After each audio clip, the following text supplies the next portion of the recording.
Selamat malam Sobat Gerak, kita ketemu lagi dalam edisi ke-13 Katekese Online, ngopi ngobrol pendalaman iman bersama Romo Andreas Yudiwiyadi Okarm. Dan malam ini kita akan ada ketemu nih sama wajah baru. Selamat malam Romo Yudi, selamat malam Romo Alen, selamat malam Mas Heri. Selamat malam, saya kembali lagi. Mungkin ini sebelahnya nih kan mungkin belum banyak yang belum baru lihat mungkin gitu. Mungkin bisa dijelaskan siapa nih yang ada di samping saya nih. Wajah baru, wajah muda gitu. Saya kira yang di samping saya juga punya mulut bisa menceritakan. Silakan Romo Alen. Mungkin memperkenalkan dirimu. Selamat malam untuk kita semua. Nama saya Valentino Untung Polomaing Okarm. Biasa disapa Romo Alen. Kalau ditanya asalnya sih rumit sih. Soalnya bapak asalnya lain, mama asalnya lain, lahir di tempat lain ya. Orang Indonesia asli lah. Iya. Oke, mungkin sebelum kita mulai seperti biasa kita mulai dengan doa dulu. Oke, mari semua saudara-saudari kita berdoa. Dalam nama Bapa dan Putra dan Roh Kudus. Amin. Kami bersyukur kepadamu ya Tuhan, di malam hari ini Kau kumpulkan kembali dalam acara Katekese Online MBK di episode yang ke-13. Perjalanan waktu dari minggu ke minggu telah kami lalui dan kami ingin melangkah terus bersamamu. Semoga Engkau hadir dalam pertemuan kami Katekese Online ini. Utuslah Roh Kudus-Mu untuk memberkati kami, menerangi kami, dan umat-Mu yang terlibat dengan kami di rumah masing-masing atau di tempat lain. Semoga dengan acara ini kami disegarkan oleh sabdamu, oleh ajaranmu sendiri, dan dengan demikian kami berkobar-kobar untuk mewartakan karya kasih-Mu demi Kristus Tuhan dan pengantara kami. Amin. Dalam Bapa dan Putra dan Roh Kudus. Amin. Baik Sobat Gerak, ngopi edisi ke-13 ini merupakan edisi yang spesial. Kenapa sih? Karena edisi ke-13 ini merupakan edisi Pesta Nama Paroki Tomang, Gereja Maria Bunda Karmel. Mas Erik silakan. Di edisi ke-13 ini kita akan membicarakan banyak khusus mengenai Maria Bunda Karmel. Ya, Mas. Dan pemilihannya sebenarnya kan kita tanggal 16 ya, Mo ya? 16 Juni ya? Ya, tanggal 16 Juli. 16 Juli. Hari Kamis yang lalu. Kemarin, itu hampir seminggu ya. Hampir seminggu. Nah, sebenarnya pemilihan nama Gereja Maria Bunda Karmel yang kita saat ini bernaung Paroki Tomang berkaitan dengan Santa Pramaria dari Gunung Karmel. Ini ada hubungannya nggak sebenarnya? Ada Ordo Karmel juga di sini yang menaungi dan berkarya di Paroki Tomang dengan pemilihan nama gereja kita. Gitu. Terima kasih Mas Erik. Sebelum menjawab itu, saya ucapkan selamat merayakan pelindung paroki kita, Santa Maria Bunda Karmel atau Maria Bunda Karmel yang kita rayakan minggu tanggal 19 Juli 2020. Sebenarnya jatuh pada 16 Juli 2020, tetapi secara pastoral kita undur. Oleh karenanya dalam pekan ini menurut saya masih tepat kalau kita tetap membicarakan, merenungkan, menyampaikan kepada umat Allah tentang Maria Bunda Karmel ini. Pertanyaan Mas Eri bagus, apakah ada alasan yang bisa kita mengerti Romo, kenapa Paroki Tomang ini mengambil nama pelindung Maria Bunda Karmel? Nah, di dalam buku di paroki yang ada, terutama ditulis pada saat pesta nama 40 tahun gereja MBK 8 tahun yang lalu dan juga 45 tahun lalu disegarkan lagi. Di sana diceritakan memang sejarah MBK itu bagaimana. Nah, saya juga pernah secara khusus berdialog dengan saksi hidup, terutama yang merintis waktu itu Monsinyur Hadi Sumarto yang ada di Tosika pada waktu itu masih menjadi provinsial, tahun 70. Beliau menceritakan bagaimana beliau datang pada Monsinyur Leo Sukoto untuk membuka karya pastoral di KAJ ini. Nah, dalam pembicaraan untuk selanjutnya pada tahun 1972, 25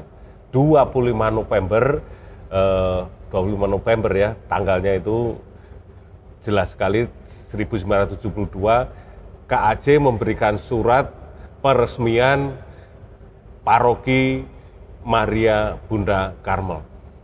Karena yang mengampu, yang melaksanakan tugas pastoral, penggembalaan pastoral di paroki ini adalah para imam Karmelit yang berlindung kepada Maria Bunda Karmel. Dan saya kira bukan suatu hal yang sangat aneh, andai kata memang memilih Maria Bunda Karmel menjadi pelindung paroki kita ini. Nah, dalam tahun 2020 ini, paroki kita dalam usia 48, tahun depan 49 untuk siap-siap, 2002 50 tahun MBK. Jadi memang biasanya kalau peristiwa 50 tahun itu kan menjadi suatu momen dikatakan bisa sebagai tahun emas. Pernikahan 50 tahun ya tahun emas. Tapi ya itu menjadi suatu persiapan. Saya cukup jelaskan begitu saja bagaimana dan latar belakang Gereja Maria Bunda Karmel dalam sejarahnya di MBK ini. Begitu Mas Erik? Iya juga, saya juga mau bertanya selain di MBK sebenarnya Ordo Karmel sendiri udah berkaryanya di mana aja? Ada cukup banyak di Indonesia ini, terutama di Indonesia ya, cukup banyak di Sumatera itu Keuskupan Agung Medan, terus di Padang sudah mulai tahun 2018 kemarin juga sudah membuka, dan tahun 2020 ini per Agustus, pertengahan Agustus saya juga ditugaskan oleh Ordo untuk membuka rintisan berkarya di Keuskupan Agung Palembang. Di Keuskupan Palangkaraya juga ada, Banjarmasin juga ada, di Flores mungkin Romo bisa ceritakan ada kira-kira banyak paroki di sana?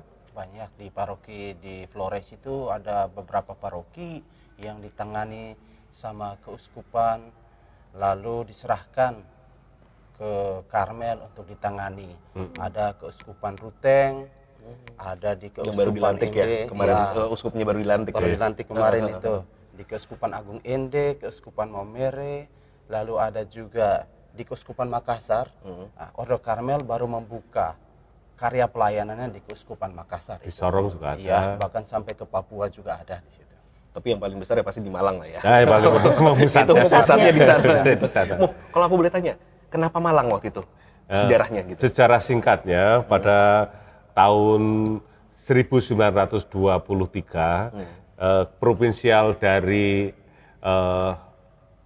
Belanda mengutus Karmelit ke Jawa, dan penempatannya ternyata sudah ada komunikasi dengan Serikat Yesus. Pada waktu itu di Malang belum menjadi keuskupan, masih menjadi suatu vikariat. Nah, tahun 1923 terjadilah serah terima antara Serikat Yesus dan Karmel untuk melaksanakan karya pastoral. Waktu itu juga belum menjadi keuskupan tentu saja, masih menjadi vikariat. Oleh karenanya pada 3 tahun lagi Ordo Karmel 100 tahun di Indonesia. 2023 ya. Nah, ini kan luar biasa. Ini momen-momen yang sangat bagus ya untuk kita tidak hanya kita kenang, tetapi supaya umat juga tahu bahwa perjuangan tahun 1923 saat itu menjadi perjuangan yang tidak mudah. Situasi penjajahan, ekonomi juga seperti itu, apalagi dibanding dengan ekonomi yang di Belanda yang cukup mapan, cukup enak, tapi romo-romo berani misionaris, berani datang ke situasi tempat yang seperti ini.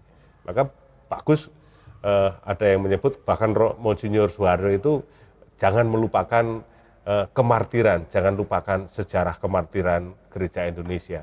dalam situasi seperti itu. Dan kita dimusuhin lagi pada waktu itu ya. Ya, Katolik itu ditekan dibanding tentu saja banyak hal yang tidak mudah lah. Tidak mudah Katolik. Tidak mudah. Oke, gitu Mas Erik ya. Oke, menarik sekali mengenai itu. Saya pengen Iya, banyak menarik tahu sekali ya mengetahui sejarah tentang paroki kita. Sebelum pertanyaan dilanjutkan, ada sebuah persembahan lagu dari rekan-rekan Music Ministry MBK yang pada hari ini secara khusus mengiringi kopi edisi Pesta Nama.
Terima kasih teman-teman dari Music Ministry yang sudah membantu kita pada hari ini. Dan di segmen kedua ini ada hal yang khusus. Karena tadi Romo juga sempat menyebut bahwa sebentar lagi akan berangkat untuk ke daerah Sumatera gitu. Nah, sekarang jadi dibuka aja ya bahwa Romo ini akan segera pindah tugas dari sini. Nah, selama bertahun-tahun menjadi Romo nih, saya justru pengen tahunya justru jauh ke belakangmu. Selama bertahun-tahun menjadi Romo, sebenarnya gimana ceritanya seorang Mas Yudi terpanggil menjadi Romo dan kenapa milihnya Ordo Karmel? Gitu ya. Baik, terima kasih Mas Erik. Kalau saya boleh mengingat pengalaman saya pada waktu itu, karena bagi saya unik ya, panggilan itu rencana Tuhan, sungguh-sungguh suatu karya yang terkadang ya saya sendiri tidak habis pikir. Karena pada waktu itu saya belum dibaptis, dan ketika pada malam minggu saya diajak oleh rekan-rekan Mudika di kampung untuk berkeliling tiap malam minggu dari satu rumah ke rumah lain. Padahal waktu itu juga masih gelap, jadi listrik juga belum ada. Tetapi saya lihat semangat untuk bersekutu, semangat untuk berdoa itu luar biasa. Jadi malam minggu bukan ngapel ya, Mo ya? Ya, pada waktu itu Bukan ngapel tapi diajak berdoa ya, Mo ya? Iya, masih SMP ya. Masih SMP, masih kecil, masih remaja sekali ya. Dan dari situ saya merasakan pengalaman baru ya. Selain keakraban, keguyuban dan lain sebagainya. Saya ingat pada kelas 2 hampir masuk kelas 3, waktu itu Natal, Romo Paroki, waktu itu Romo Demer Okarem, Romo dari Belanda. Saya ingat menanyakan siapa yang mau dibaptis pada saat mau Natal ini. Nah, saya dan adik saya angkat tangan. Nah, sementara juga persiapan juga belum ada selain persiapan di sekolah SMPK saja. Nah, saya juga tanya, loh nama baptis saya siapa? Karena juga memang nggak ada persiapan ya secara baik seperti yang sekarang ini ada katekumen macam-macam seperti itu. Ya, pelajaran katekumenat belum saya terima. Sebenarnya sudah ada tapi belum saya terima. Nah, ya sudah saya katakan dipilih ini terus. Kalau Andreas bagaimana, Mas? Waduh, ini bagus Andreas. Wah iya sudah. Bagaimana ceritanya saya juga nggak tahu. Tapi yang jelas pokoknya didengar telinga itu bagus, itu aja. Setelah itu ya saya pelajari Andreas ternyata Santo Andreas itu banyak. Saya pilih Andreas Rasul. Karena memang dari sejarahnya Andreas Rasul itu mempunyai semangat mengenal Yesus dan membawa orang kepada Yesus. Bahkan saudaranya Petrus kan dibawa oleh Andreas, dikenalkan pada Yesus, Sang Mesias itu. Kalau kita baca dari Injil Yohanes. Seperti itu, tentu saja karena yang menjadi pastor kepala paroki di sana, juga frater pastoral itu dari Ordo Karmel, saya ya mempunyai gambaran ketertarikan menjadi imam itu dari Ordo Karmel. Apalagi Romo Belanda ini ya pandai bahasa Jawa, terus juga kunjungan umat, dekat dengan umat. Yudi kecil tuh merasa ya tertarik lah, merasa oh ini orang yang baik, orang yang punya hati kepada umat Allah, orang yang hidupnya dipersembahkan kepada Allah dan sesamanya. Saya rasa itu awal dari 6 teman saya, satu paroki itu yang daftar ke seminari, saya juga tidak tahu. Hanya 2 yang waktu itu lolos atau dalam arti diterima. Karena kalau diuji waktu di paroki diuji oleh frater Justinus, saya ingat waktu itu diuji, saya sudah keringetan, sudah gobios gitu ya. Karena saya memang ya belum banyak mengerti, belum banyak tahu. Bahkan benar ketika ujian masuk seminari di Lawang, di Malang sana, saya dites untuk mengucapkan aku percaya, itu juga belum hafal. Disuruh nulis juga belum hafal juga. Jadi salah satu hal yang saya takutkan hal seperti itu. Tapi yang menolong saya mungkin saat itu kejujuran saya kepada Romo yang mewawancarai saya baru dibaptis, sehingga saya sendiri belum banyak mengenal tentang ajaran Gereja Katolik. Tetapi saya mempunyai niat, mempunyai semangat untuk ingin menjadi imam.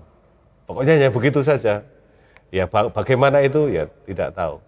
Nah, selanjutnya di seminari lagi-lagi yang mendampingi adalah romo-romo Ordo Karmel.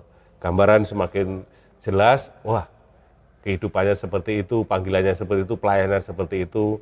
Lantas saya masuk Biara Karmel sampai ke lanjutannya ditapiskan pada tahun 1999, 26 Agustus 1999, berarti sudah berapa tahun ini? 21 tahun ya, 21 tahun. Nah, dari dibaptis sampai menjadi akhirnya masuk seminari itu berapa tahun sih Mo jaraknya? Kok tadi Romo bilang Saya hanya 1 tahun karena dibaptis langsung masuk seminari gitu. dibaptis saya praktis kelas 3 karena sudah hampir kenaikan kan 1,5 lah, 1,5. Setelah itu masuk. Setelah itu masuk seminari, lulus SMP, masuk seminari menengah. Jadi di Malang tidak ada dari SD, di Jawa itu juga tidak ada dari SD, mungkin dari Flores masih ada yang dari SD, di Sumatera juga masih ada, tapi sekarang rata-rata dari SMP. Jadi SMP masuk seminari, setahun pendidikan seminari apa istilahnya KPB. Jadi setahun dulu terus masuk pelajaran SMA istilahnya di Dempo. Nah, hari ini tadi saya juga reuni, tapi reuni awang-awang, reuni online, gitu. Zaman sekarang masih begitu ya, Mo ya. Virtual. Saya juga diminta untuk memimpin doa makan, terus saya tanya di mana ini makannya, ya virtual saja, Romo. Ya itu aja Mas Erik. Jadi cukup mengesankan dan saya merasa panggilan Tuhan itu sungguh-sungguh unik ya, sungguh-sungguh tidak bisa ditebak. Tetapi kalau Tuhan sudah kehendaki, ya bisa terjadi. Bisa saja nanti sekali waktu Romo Allen juga mempunyai sejarah panggilan tersendiri. Karena setiap orang, saya yakin, mempunyai pengalaman dan sejarah panggilan. Dan intinya satu, mau nggak menjawab panggilan Tuhan? Beriman juga sama sebenarnya. Mau nggak kamu menjawab panggilan Tuhan untuk beriman kepada Tuhan? Jadi sebenarnya tidak ada sesuatu yang dikatakan krisis panggilan atau krisis iman. Yang ada adalah krisis jawaban. Ketika orang berani menjawab, ya Tuhan, seperti Bunda Maria, aku ini hamba Tuhan, terjadilah padaku menurut kehendak-Mu. Di sana terjadi kekuatan iman. Di sana terjadi kekuatan panggilan. Jadi keberanian untuk menjawab, ya, menyerahkan kepada Tuhan. Krisis jawaban ya, bukan krisis panggilan Sebenarnya krisis panggilannya udah banyak tapi jawabannya. Apalagi ini ada yang baru seger ya Mo ya. Sama Allen ini masih seger nih kayaknya. Baru ya. Habisannya masih seger ya. Masih grace. Masih gres. Iya. Ya, tadi kita udah dengar ya cerita tentang Romo Yudi dari kecil sampai remaja gimana. Nah, Romo kan sudah menjadi kepala paroki Tomang kira-kira 4 tahun ya. Hampir 5 tahun. Hampir 5 tahun. Ya. Kurang 4 bulan lah. Karena saya datang pada tanggal 12 Januari 2016. Situasinya ya, sekarang sudah 2 bulan, bulan Juli ya toh. Hampir 5 tahun. Ini menjadi suatu pengalaman. Apa Jo yang ingin kamu tanyakan? Nah, waktu itu awal misi ke sini ada nggak sih Romo? Ditugasinnya disuruh ngapain sih di sini gitu? Yang Kesannya jelas. gimana begitu nginjek pertama kali nih MBK?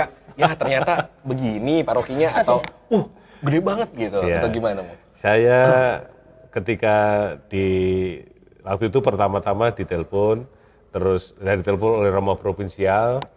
Terus saya ingin, kalau begitu tolong datang saja ke paroki atau saya datang ke provinsialat. Oh, saya datang ke paroki saja. Oke. Jadi kita ngomong-ngomong karena waktu itu saya masih 2 tahun di Tidar. Saya nggak menyangka kalau SK saya belum habis karena per SK itu kan 3 tahun, bisa diperpanjang biasanya 2 atau 3 tahun lagi. Nah, saya tenang-tenang aja karena di Tidar di Malang itu baru 2 tahun dan bersama dengan juga frater saya waktu itu. Fraternya, ini fraternya waktu itu ya. Frater saya waktu frater Allen masih kurus, masih.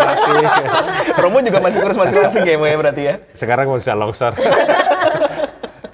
Pangling. Nah seperti itu, saya juga cukup kaget.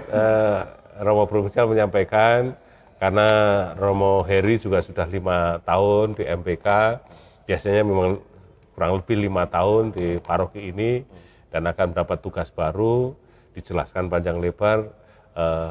Saya rasa kamu bisa karena selama ini toh kamu nggak pernah selain tugas di paroki menjadi pastor paroki. Ya soal bisa dan tidaknya itu tergantung niat Romo, tapi saya ingin belajar.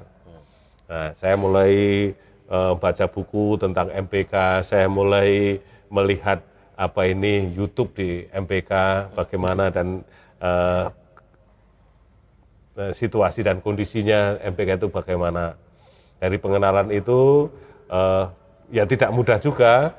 Saya waktu itu diantar oleh beberapa dewan ke sini dan saya tahu karena baru pertama kali dewan juga datang waktu charter mobil, bawa mobil dari temannya dari Serpong ke sini keblasuk-blasuk. Itu keblasuk itu apa?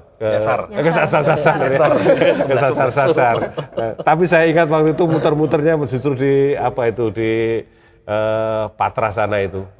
Untuk sekarang saya tahu, ternyata dulu saya di sini muter-muternya itu waktu itu. Tapi waktu itu ya saya nggak tahu bahwa Patra itu ternyata tidak jauh dari sini. Tapi bulet aja di situ ke sana ke sini lagi. Jadi saya mengintari SMA Abdisiswa itu beberapa kali di situ. Nah, tapi karena nggak tahu, terus telepon Romo Medi, saya ini di dekat Patra. Lalu gitu tolong dipantau dari HP saja. Dari situlah akhirnya bisa datang sini dan saya lihat memang gerejanya besar, umatnya juga besar. Tentu saja ya, dinamika yang saya hadapi juga akan berbeda. Suka, duka tentu saya hadapi. Tapi saya kalau secara jujur, saya senang, saya kerasan, saya bahagia di tempat ini. Suatu kali ada seorang umat, Romo pasti nanti rindu akan suasana seperti ini. Ya pasti saya akan mengalami kerinduan. Tetapi yang namanya juga tugas perutusan bagi seorang imam itu dilatih untuk taat, disiapkan untuk melaksanakan kapanpun dan dimanapun. Tugas pelayanan, tugas perutusan. Ya, itulah yang harus menjadi dasar juga sebenarnya bagi umat Allah. Kalau ingin melayani umat Allah, kita juga siap untuk melaksanakan tugas itu. Bahkan banyak hal yang harus dikorbankan.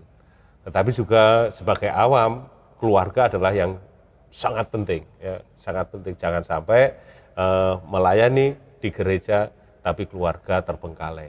Keluarga tidak diurus dengan baik. Ya, dua-duanya ini harus seimbang, dua-duanya harus dijalankan dengan baik. Jangan sampai satu yang lain dipentingkan, tapi ada kesan malah nanti ada pelarian dan sebagainya. Saya kira itu, Mas Erik dan Jo. Ya. Ada pengalaman menarik nggak sih Romo selama di sini yang mungkin berkesan banget nih? Ya banyak sekali, seperti saya katakan umat di sini kan sangat kreatif, dinamis, aktif, ya. Bahkan menurut saya mempunyai semangat. Kalau ada acara-acara apapun di sini tidak pernah sedikit. Ya. Acara seminar selalu penuh. Aula seperti itu yang cukup besar itu selalu dipenuhi. Pencarian dana aja penuh ya, ya pencarian dana atau apapun. Setahun penuh. Saya mempunyai waktu yang saya juga berikan kepada umat Allah di MPK.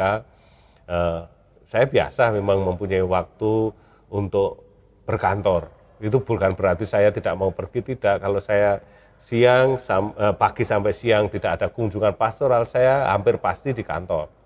Karena di situ selain saya terima telepon, saya juga terima tamu untuk konsultasi, untuk banyak hal yang bisa saya juga temukan di situ. Banyak umat merasa didengarkan.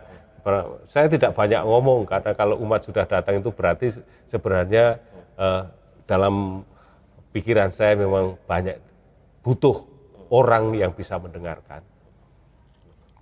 Oke. Harapan Romo Yudi terhadap untuk paroki Tomang nih ke depannya?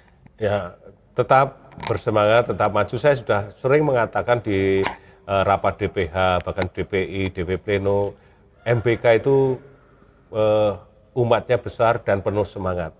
Satu hal yang ingin dikembangkan dan saya sampaikan, paroki ini harus menjadi paroki yang modern, paroki yang juga berbasis digital. Karena ya tidak mungkin mundur apa yang terjadi dengan kemajuan teknologi sekarang ini, pastoral kita juga harus berkembang dengan di dunia digital. Ya, kita tidak menyangka juga perjalanan waktu dari rekan-rekan gerak ini sudah 13 episode. Kita kemarin ya tidak tahu, dan ini mungkin rencana Tuhan bisa menjadi satu rintisan di saat pandemi seperti ini. Kita tidak kalah dalam situasi kondisi, tetapi kita secara kreatif melaksanakan karya yang bisa menjawab kebutuhan-kebutuhan umat. Dan kita tahu ternyata antusiasme umat juga tidak sedikit, pertanyaan-pertanyaan umat yang masuk juga banyak. Itu menunjukkan apa? Menunjukkan adanya ruang atau pangsa yang besar untuk umat Allah diwadahi dalam aspirasi atau inspirasinya. Duh, harapannya indah banget, Mo. Mungkin saya akan bicara dengan Sobat Gerak nih. Kita sudah menemani dari episode 1 sampai sekarang yang ke-13. Saya ingat banget 8 April itu kita pertama kali syuting itu live, bener-bener live, nggak pakai live di Pastoran. Koneksi bermasalah, saya ingat banget. Tapi ternyata kita masih bertahan sampai edisi ke-13 gitu, dan setiap edisi kita selalu berkembang gitu ya. Karena ini kan memang Romo Yudi ini udah banyak banget mendukung tim gerak untuk terus ayo bikin inovasi baru. Bahkan ide kata ngopi itu juga keluarnya dari Romo Yudi. Karena awalnya kita sebenarnya umat bertanya, Romo menjawab. Berakhir dengan Romo Yudi bilang, kita bikin aja ngopi, ngobrol pendalaman iman. Oke, akhirnya sejak itu episode kedua sampai 13 kita pakai kata ngopi gitu ya, Mo ya. Nah, dengan berjalannya waktu, kita berusaha menjadi jembatan komunikasi bagi umat, bagi gereja dan umat. Dan saat ini dengan Romo Yudi yang akan segera pindah, makanya kita juga mau memberikan sesuatu untuk Romo Yudi gitu. dari kita, dari tim gerak ya, Mo ya. Ya, sebelum itu Mas Heri, karena saya sudah sampaikan kepada Pak Romo juga bahwa acara ini sangat baik. Nanti juga bisa saja untuk ke depan itu kolaborasinya dengan sesi katekese ya. Dan Romo Allen sudah siap untuk ini dia calon berikutnya kelanjutannya. Calon berikutnya nih. Romo calon kita Kus. kerjain. Ini nih menjadi satu kabar baik ya. Satu kabar baik. Nah, untuk edisi ke-13 ini kita mau mengajak semua orang yang terlibat dalam acara Katekese Online Ngopi ini untuk ada di sini. Karena selama ini kan yang kelihatan hanya yang on screen aja. Saya mungkin on screen, terus kemudian Romo udah pasti on screen terus, Joe on screen. Jadi kita mau ngajak yang selama ini behind the screen, terlibat di sini, terlibat aktif, karena kita adalah dari tim gerak yang di bawah PPTKK, Panitia Penggerak Tahun Keadilan dan Keluarga. Maka kita memanggil rumah kita nih, tuan rumah kita sebenarnya. Buat saya sih tuan rumah saya gitu. Ya silakan Pak Arif dengan tim dari PPTKK. Silakan. Nih ada dari tim dari PPTKK, Bu Vivi, gitu. Terus kemudian orang-orang yang berada di belakang layar, ada Mas Edi, ayo silakan masuk. Ini produsernya, dan ini adalah Mas Marcel, gitu. Yang hitam manis di ujung sana, gitu. Yang selalu ini ada di belakang, gitu. Nah, kita bukan mohon pamit, kita cuma mau menunjukkan bahwa yang on screen dan yang behind the screen juga sebenarnya adalah tim yang lengkap. Dan kita akan menutup edisi ke-13 ini juga. Mungkin sekarang kita doa penutup dulu, Mo, biar enak gitu. Sebelum doa penutup, saya juga mengucapkan banyak terima kasih atas kerjasamanya, keterlibatannya, dan saya boleh melayani terutama ada 13 episode di Katekese Online atau Ngopi bersama dengan saya dan rekan-rekan tadi. Harapan saya teruskan ini menjadi suatu program yang memberkati, program yang menyatakan kasih Tuhan. Dan doakan saya semoga selalu sehat, baik adanya. Kalau saya boleh berpantun itu lupa. Ayo mau pantun, Mo. Saya tungguin, Mo. Saya suka pantun, Mo. Saya lupa. Sekarang terima kasih saja, Kak. Kita akan doa saja ya. Apa yang Tuhan berikan, mari kita syukuri bersama. Dalam nama Bapa dan Putra dan Roh Kudus. Amin. Kembali kami bersyukur kepadamu Tuhan atas rahmat dan kasih-Mu. Kami merasakan penyertaan dan berkat-Mu dalam episode yang telah kami lalui, dan kami yakin apa yang akan di depan kami tetap Engkau bimbing, Engkau berkati, sehingga apa yang kami lakukan ini sungguh-sungguh menjadi perpanjangan tangan kasih dan berkat-Mu untuk kami sampaikan kepada umat-Mu. Berkatilah saudara-saudari kami yang ada di rumah, berkatilah rekan-rekan kami yang peduli dengan katekese online ini. Semoga ini semua menjadi sarana pengembangan kerajaan Allah yang Kau percayakan kepada kami demi Kristus Tuhan dan pengantara kami. Amin. Berkat Allah untuk kita semua, dan Bapa dan Putra dan Roh Kudus. Amin. Katekese online akan kembali dengan format yang baru. Tinggal tunggu aja kapan kami akan kembali lagi. Dan Mas Edi membawa suatu, nggak tahu ini apa yang diberikan. Waduh, tahu aja nih Romo nih. Ngintip-ngintip aja mau tadinya belakang mau kasih taunya ternyata. Oke, ini hadiah dari kita dari tim kenang-kenangan supaya Romo tetap ingat. Yes. Gitu. Ya. Terima kasih. Oke. Tuhan berkati. Tuhan berkati. Abis ini Romo akan nyanyi loh buat nutup lagu. Yes. Dah.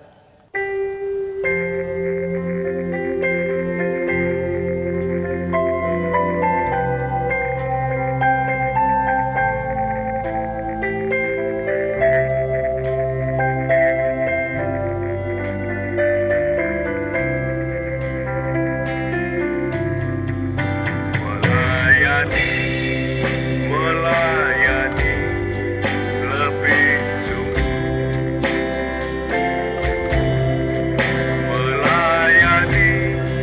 melayani lebih sungguh.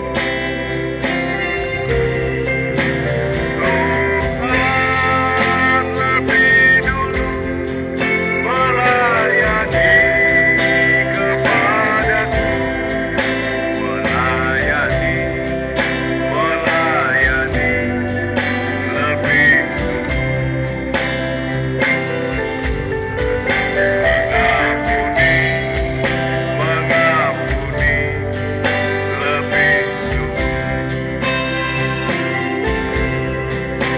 mengampuni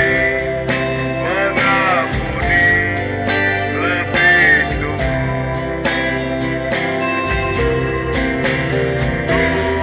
Tuhan lebih dulu mengampuni kepadaku.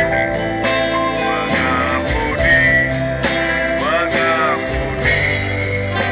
lebih